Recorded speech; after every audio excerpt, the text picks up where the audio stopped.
जय श्री कृष्ण। ओम नमो भगवते वासुदेवाय नमः। जय माता दी। आप सभी को पुत्रदा एकादशी की ढेर सारी शुभकामनाएं। आज का वीडियो बहुत ही महत्वपूर्ण होने वाला है। आज के वीडियो में जानेंगे पुत्रदा एकादशी का व्रत कब रखा जाएगा, सही विधि से जो व्रत रखा जाता है उसकी सही जानकारी आज इस वीडियो में आपको प्राप्त होने वाली है, तो कोई दूसरा वीडियो देखने की आवश्यकता नहीं है।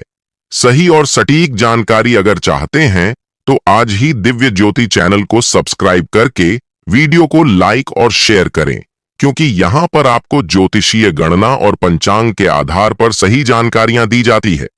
आप सभी को पौष माह के शुक्ल पक्ष की पुत्रदा एकादशी की ढेरों शुभकामनाएं। आज का यह वीडियो बहुत महत्वपूर्ण होने वाला है। आज हम बताने वाले हैं कि एकादशी के दिन भद्रा का साया है, तो किस समय से किस समय तक भद्रा रहेगी और कब आपको पूजन नहीं करना है। देखिए, यह जानकारी सभी लोगों से छूटी हुई है, लेकिन अभी जब हम पंचांग देखने बैठे तो हमें दिखाई दिया कि वहां तो भद्रा लगी हुई है और 10 तारीख को, जी बिल्कुल 10 तारीख को सुबह के समय भद्रा भी रहेगी। तो वह समय क्या रहेगा, भद्रा का यह जानना बहुत आवश्यक है। साथ ही क्या सावधानी आपको बरतने की आवश्यकता है, क्या किसी प्रकार का कुछ नुकसान हो सकता है, इस सब की जानकारी आपको आज के इस वीडियो में बताएंगे। साथ ही एकादशी के जो नियम है वह क्या रहेंगे, क्या कुछ परिवर्तित होंगे, या एकादशी की पूजन विधि क्या रहेगी, किस प्रकार से पारण होगा, नियम क्या रहेंगे, यह संपूर्ण जानकारी भद्रा को आधार मानकर भी आज की वीडियो के माध्यम से आपको बताई जाएगी। आरंभ करते हैं जानकारी भद्रा से संबंधित इस वीडियो की कि एकादशी का व्रत कब करेंगे, भद्रा का साया किस समय से किस समय तक रहेगा और क्या रहेगी, बाकी पूजा विधि और अन्य नियम तथा पारण भी। आइए बात करते हैं आने वाली एकादशी। आने वाली जो एकादशी है वह है पौष मास, अर्थात पौष महीना भी जिसे कहा जाता है और खर मास भी कहा जाता है। तो पौष मास के शुक्ल पक्ष की एकादशी है। इसका नाम है पुत्रदा एकादशी। यह एकादशी आपकी सभी मनोकामनाओं को पूरा करती है, परंतु पुत्र प्राप्ति या संतान प्राप्ति के लिए इस एकादशी का विशेष रूप से व्रत किया जाता है। उसमें संकल्प की बड़ी महिमा होती है। उसका संकल्प आपको कैसे करना है यह आपको आगे हम पूजा विधि में बताएंगे, क्योंकि जब आप व्रत करते हैं, पूजन करते हैं, तो पूजन से पहले सबसे पहला जो कार्य होता है वह होता है व्रत और पूजन का संकल्प करना। संकल्प में ही वर्णन आता है कि आप किस उद्देश्य की पूर्ति के लिए इस व्रत को कर रहे हैं, आपकी कामना क्या है। तो जो संकल्प विधि है उसको आप अवश्य देखिएगा। आगे अभी हम जब पूजा विधि की चर्चा करेंगे तो आपको बताएंगे। यह जो एकादशी है, देखिए, किसी को आर्थिक परेशानी है, आप व्रत कीजिए। किसी के घर में गृह क्लेश है, आप एकादशी का व्रत कीजिए। आप किसी को संतान नहीं हो रही है, एकादशी का व्रत कीजिए। किसी को पुत्र प्राप्ति की इच्छा है, एकादशी का व्रत कीजिए। आपके यहाँ आर्थिक हालात अच्छे नहीं है तो एकादशी का व्रत कीजिए। भगवान श्री हरि कहते हैं कि एकादशी का व्रत करने से मैं आपको मनवांछित फल देता हूं। मनवांछित फल अर्थात जो आपकी मन की इच्छा होती है, जो भी आप प्राप्त करना चाहते हैं वह आपको अवश्य ही प्रदान किया जाता है। इसीलिए बस एक बात ध्यान रखनी होती है, नियम। एकादशी के व्रत के जो नियम है उनका पालन अवश्य करना होता है। कुछ मूलभूत नियम होते हैं जिनको आप नहीं छोड़ सकते। बहुत सारे ऐसे नियम होते हैं जिनके ऑप्शंस भी होते हैं जिनको छोड़ा जा सकता है, परंतु जो मूलभूत नियम है ना, उनको कभी नहीं भूलना चाहिए। उन नियमों के अनुसार ही आपको व्रत करना चाहिए। एकादशी सभी मनोकामना को पूरा करती है, बहुत अधिक फल प्राप्त होता है आपको एकादशी का व्रत करने से, परंतु उतने ही कठिन इसके नियम भी होते हैं। उनका पालन भी आपको अवश्य ही करना चाहिए। बात करते हैं पूजा विधि की कि आपने पूजा कैसे करनी है, संकल्प कैसे करना है, फिर आगे नियम की चर्चा करेंगे। व्रत कब करना है, पारण कैसे करना है, वह सब बताएंगे आपको। तो सबसे पहले पूजन आरंभ करते हैं। देखिए, जिस दिन आपने एकादशी का व्रत करना है न, उस दिन आपको सूर्य उदय से पहले अवश्य ही उठ जाना चाहिए। नियम तो कहता है कि आपको ब्रह्म मुहूर्त में उठना चाहिए। ब्रह्म मुहूर्त में नहीं उठ सके क्योंकि सर्दी का समय है, तो शीत ऋतु में संभव नहीं है। सभी के लिए उठ पाना तो सूर्य उदय से पहले तो अवश्य ही उठ जाए। उठने के बाद स्नान आदि करके खरमास चल रहा है, भगवान भास्कर को जल दीजिए। भगवान भास्कर को जो जल देंगे ना, उसमें थोड़ी सी रोली डाल लीजिएगा और थोड़े से लाल रंग के पुष्प डाल लीजिएगा। उससे आप भगवान भास्कर अर्थात सूर्य देव को जल अर्पण कीजिएगा। जल अर्पण करके परिक्रमा कीजिए, बहुत उत्तम फलदायी रहेगा। आपके लिए एकादशी का दिन है, उसके बाद आप अपना पूजा स्थल जो है उसकी साफ सफाई करके आसन लगाकर बैठ जाइए। सामग्री एकत्र कर लीजिए। सामग्री, सामान्य सामग्री हम आपको बताते हैं जो सभी घरों में होती है। एक लोटे में तांबे या पीतल का लोट हो तो उत्तम है। उसमें जल भरिए, शुद्ध जल, और उसमें थोड़ा सा गंगा जल मिला लीजिएगा। रोली मौली, पान सुपारी, लौंग, इलायची, धूप, घी का दिया, गोल बाती वाला पुष्प, फूल की माला, और भोग लगाने के लिए जो भी आपके पास मिठाई हो, नैवेद्य के रूप में या फल हो तो वह रख लीजिएगा। इस एकादशी पर पारण के समय आपको तिल से बनी हुई मिठाई का भोग लगाना चाहिए, बहुत उत्तम रहता है। या केसर युक्त खीर का भोग लगाएं, जो कि इस एकादशी पुत्रदा एकादशी के लिए सबसे उत्तम माना गया है। तो सभी सामग्री एकत्र कर लीजिए, आसन लगाकर बैठ जाइए। पूजा के लिए आपके पास भगवान विष्णु के किसी भी रूप की तस्वीर होनी चाहिए। आइए सबसे पहले तस्वीर की स्थापना करते हैं, फिर पूजन आरंभ करेंगे। सबसे पहले आप देखिए तस्वीर। आप चाहे तो आपके पास अगर कोई लकड़ी की चौकी है तो चौकी पर रखिए, चौकी पर रखिए। आपके पीला वस्त्र है तो पीला वस्त्र बिछाए आप वहां पर रख के पूजन कर सकते हैं। आपके चौकी नहीं है, लकड़ी का पटरा नहीं है, तो आप पृथ्वी पर रखकर भी पूजन कर सकते हैं। तस्वीर को रखने की विधि बताते हैं कैसे रखनी है। जिस स्थान पर रखकर आपने पूजन करना है, न उस स्थान पर पहले गंगा जल युक्त जल के छींटे दीजिए। लौटे में जल को हमने कहा है, उस जल से छींटे दीजिए। छींटे दे के उस स्थान पर पुष्प रखिए। पुष्प आप रख रहे हैं भगवान से निवेदन करते हुए कि आप भगवान को आसन दे रहे हैं, तो आसन के रूप में पुष्प रखिए और उस पुष्प के ऊपर भगवान की तस्वीर या प्रतिमा आप स्थापित कर दीजिए। कई लोग कहते हैं जी हमारे पास गेंदे का फूल होता है, उस पर तस्वीर कैसे रखें? आप पुष्प को बिखरा दीजिए। न वहां पे अगर कोई बड़ा पुष्प है तो उसको बिखरा दीजिए, उसकी पंखुड़ियां वहां पर फैला दीजिए और उसके ऊपर भगवान की तस्वीर रखिए प्रेम पूर्वक।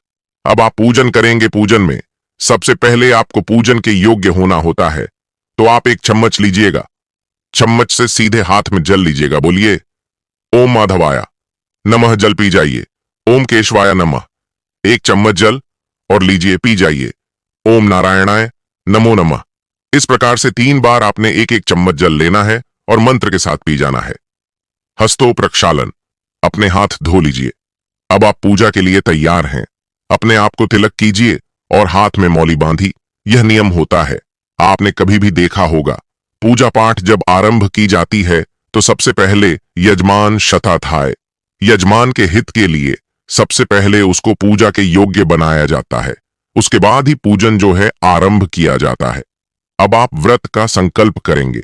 संकल्प में ही छुपी होती है सिद्धि आपके व्रत की, कि व्रत किस प्रकार से पूर्ण होगा और क्या फल देने वाला होगा। ध्यान से सुनिए, संकल्प की विधि को आपके लिए सरलीकरण करके आपको बताया जा रहा है। तो अपने सीधे हाथ में जल लीजिएगा। 1 रुपये का सिक्का दक्षिणा के रूप में कम से कम रखिएगा। अधिक जो भी दक्षिणा आप रखना चाहे वो रख सकते हैं। 3 बार बोलिए ओम श्री विष्णु, ओम श्री विष्णु, ओम श्री विष्णु।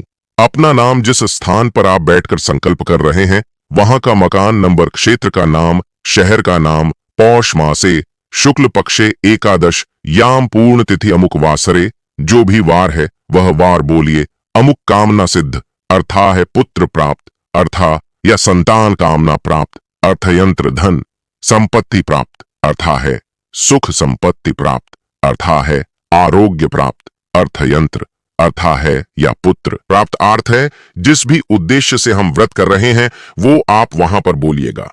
अप्त्या अर्था है व्रत पूजन संकल्पम शक्ष, बोलिए 100 श्री विष्णु शरण शरणम प्रपद्ये, और वह संकल्प भगवान के चरणों में अर्पित कर दीजिएगा। यह है विधि जिससे आपको संकल्प करना चाहिए और इसी से आपका जो पुण्य फल है वह फलित होता है। अब आप भगवान का पूजन करेंगे। पूजन करने के लिए भगवान को पहले जल से 3 बार जल के छींटे दीजिए। भगवान को पद अर्घ आचमन करा रहे हैं तो 3 बार जल के छींटे दीजिए। भगवान को तिलक लगाइए, अक्षत लगाइए। कोई मंत्र ना आता हो तो ओम नमः भगवते वासुदेवाय इस मंत्र का प्रयोग कीजिए। ओम नमः भगवते वासुदेवाय तिलक कीजिए, अक्षत लगाइए। ओम नमः भगवते वासुदेवाय पुष्प अर्पित कीजिए। फूलों की माला है तो माला पहनाएं। ओम नमः भगवते वासुदेवाय धूप दिखाइए, घी का दिया जलाइए, दिखाइए। यह जो दीपक है इसको रखने से पहले इसके नीचे चावल रखिएगा या पुष्प रख दीजिएगा, क्योंकि आसन देने के बाद ही दीपक को रखा जाता है और इस दीपक को उठाना नहीं है, क्योंकि साक्षी देव हैं, हमारी पूजा के साक्षी हैं। आरती के लिए आप कर्पूर से अलग से एक जोत जलाई, धूप दिखाइए, दीप दिखाइए। नैवेद्य के रूप में जो आपके पास मिठाई है वह अर्पित कीजिए। मिठाई नहीं है तो कोई बात नहीं, आप फल अर्पित कर सकते हैं तो नैवेद्य अर्पित कीजिए। नैवेद्यम समर्पयामि जला मणिकुरु तो जलमणि कराइए, जल के छींटे दीजिए। ओम शुभ दो वदो भव। इस प्रकार से यह पंच चपचार से आपकी पूजा यहाँ पर पूर्ण होती है। अब आपको कथा सुननी चाहिए। एकादशी के दिन एकादशी व्रत कथा की जाती है। उस कथा का श्रवण आपको अवश्य रूप से करना चाहिए। आपके पास कथा है तो पढ़िए, नहीं है तो आपके इसी चैनल दिव्या ज्योति पर प्रत्येक एकादशी की कथा सुनाई जाती है। आप उसे अवश्य सुनिए। व्रत पूर्ण तभी होता है जब आप कथा सुनते हैं, तो इसे 11 का मत्य में एकादशी मत्य में भी कहा जाता है।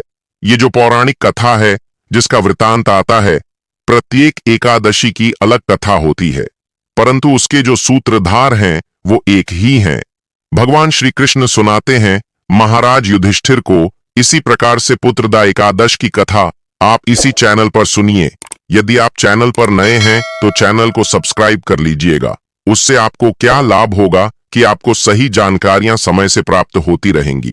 साथ ही जो बेल आइकन है ना, वहां पे बेल आइकन का 1 घंटे का निशान है, उसको अवश्य दबा दीजिएगा।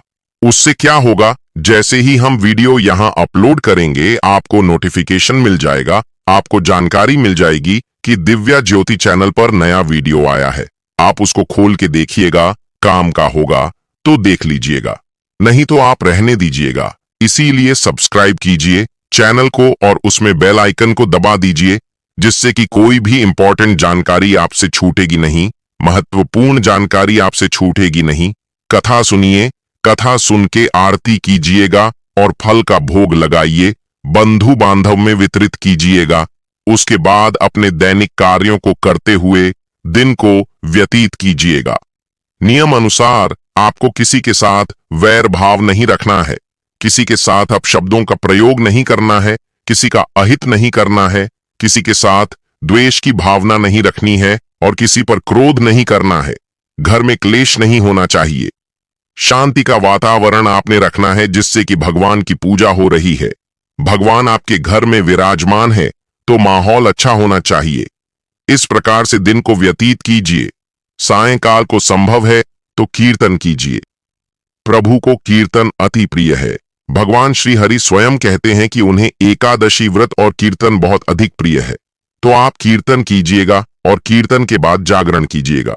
अगर संभव हो तो जागरण कीजिएगा। जागरण की बड़ी महिमा है।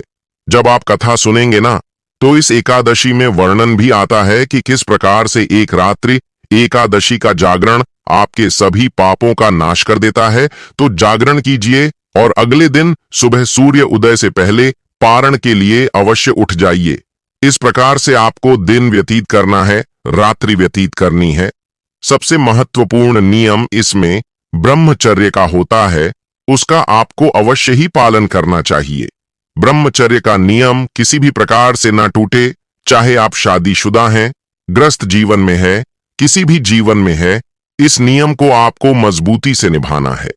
इस व्रत को करते समय महत्वपूर्ण जानकारी माताओं बहनों के लिए कि एकादशी के दिन बाल नहीं धोए जाते हैं, तो कृपया आप एकादशी का व्रत कर रहे हैं उससे 1 दिन पहले ही बाल धो लीजिएगा, सर धो लीजिएगा, क्योंकि एकादशी के व्रत वाले दिन आप सर नहीं धोती हैं, हेड वॉश नहीं होता है। इस नियम का आपको पालन करना चाहिए। ब्रह्मचर्य का नियम एक रात्रि पूर्व ही आरंभ हो जाता है, उसका भी ध्यान रखना चाहिए। नियम तो यह भी है कि आपको 1 दिन पहले ही दोपहर को अन्न त्याग देना चाहिए। अन्न ना त्याग सके तो आपको जो तामसिक पदार्थ हैं उनका प्रयोग बिल्कुल भी नहीं करना चाहिए, अर्थात लहसुन प्याज आदि का प्रयोग भी व्रत के एक दिन पहले ही छोड़ देना चाहिए। रात्रि को आपको ब्रश करके सोना चाहिए, जिससे कि आपके दांत में किसी भी प्रकार का अन्न शेष ना रह जाए। और फिर बात करेंगे पारण की और पारण के नियमों की। तो जिस दिन आप पारण कर रहे हैं न आपको सूर्योदय से पहले उठ जाना चाहिए। उठने के बाद स्नान आदि करके भगवान सूर्यदेव को जल दीजिए। जिस स्थान पर आपने पूजन किया था वहां बैठ जाइए, लोटे में जल भरिए, थोड़ा गंगा जल मिला लीजिए। पंचोपचार जो पूजन विधि हमने बताई थी, जिस विधि से आपने पूजन किया था उस विधि से पूजन कीजिए। पूजन करने के बाद अब आप मनोकामना पूर्ति के लिए पान का बीड़ा बनाइए। हमने पान का पत्ता सामग्री में बताया था।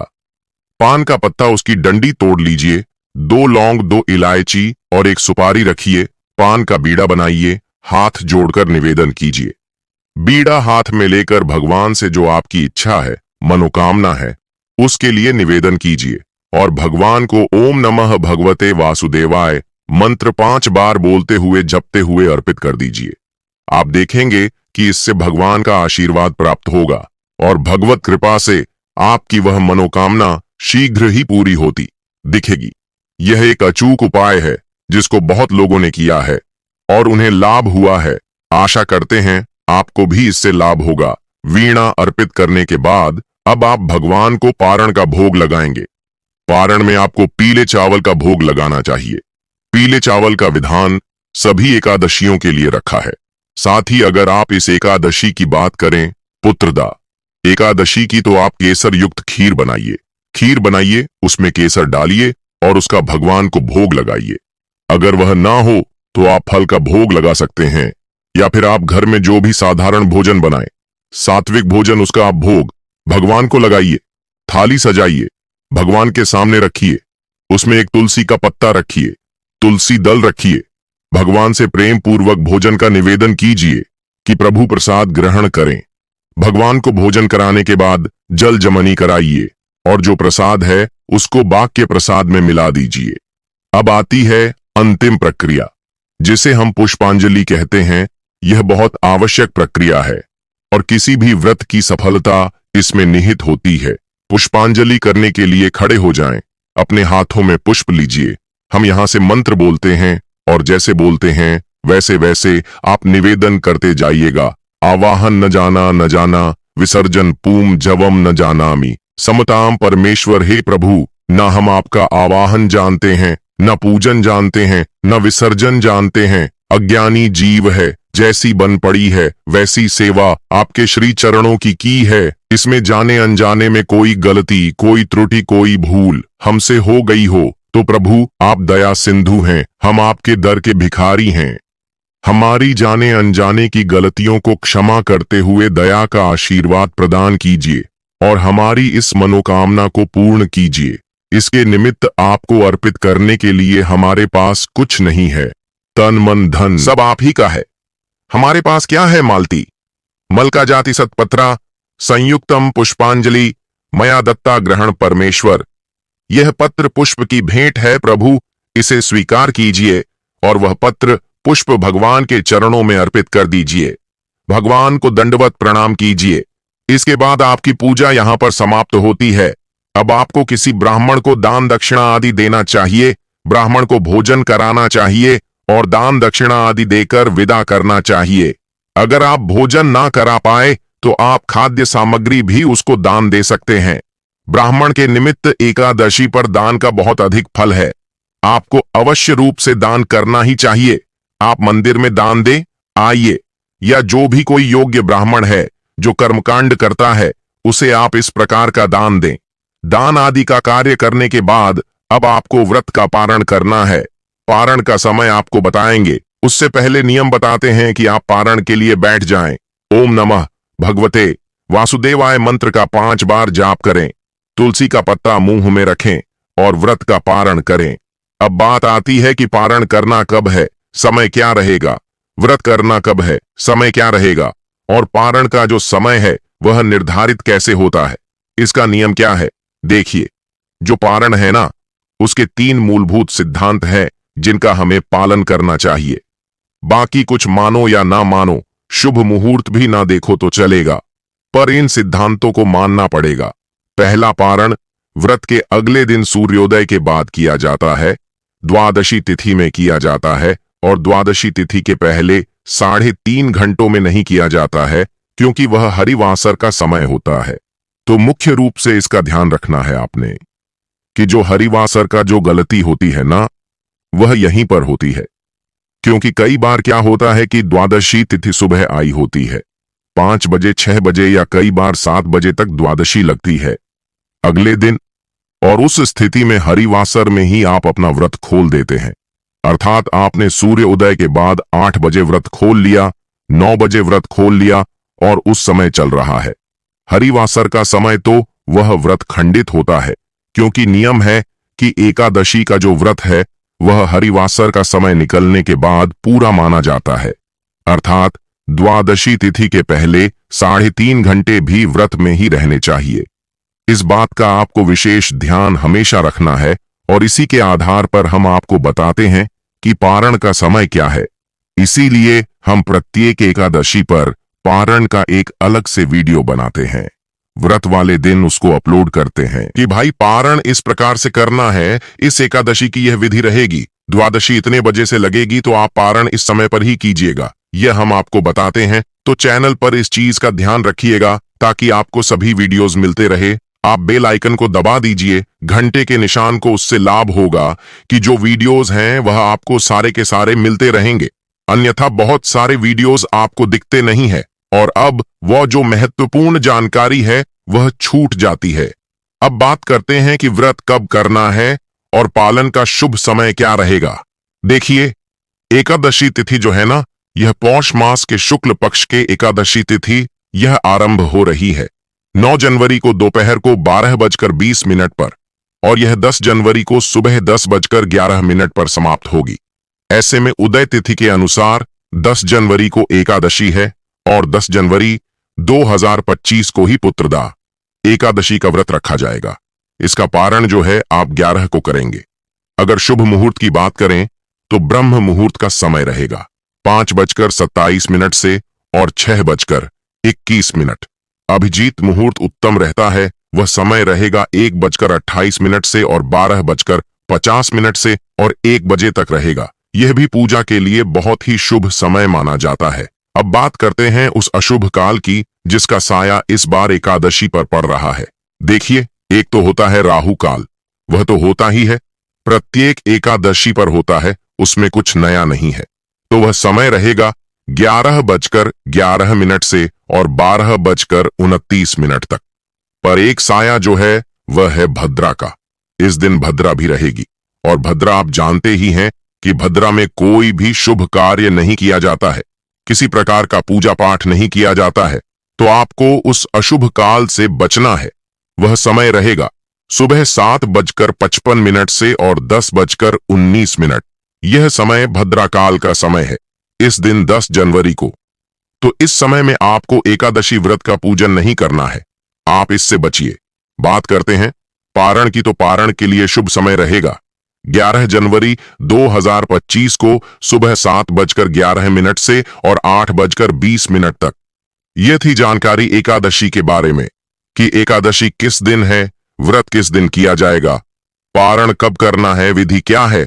जानकारी अच्छी लगी हो तो वीडियो को लाइक अवश्य कीजिएगा, और चैनल दिव्य ज्योति पर अगर आप पहली बार आए हैं तो ऐसी ही जानकारियां प्राप्त करने के लिए आज ही चैनल को सब्सक्राइब करना बिल्कुल ना भूले। मिलते हैं आपसे एक और प्यारी वीडियो में। तब तक आप सभी से एक रिक्वेस्ट है कि आप कमेंट बॉक्स में अवश्य लिखिए ओम नमः भगवते वासुदेवाय या जय श्री हरि भगवत कृपा से आपका व्रत अवश्य ही सफल होगा, आपकी सभी मनोकामनाएं पूरी होंगी। जय श्री कृष्ण, राधे राधे।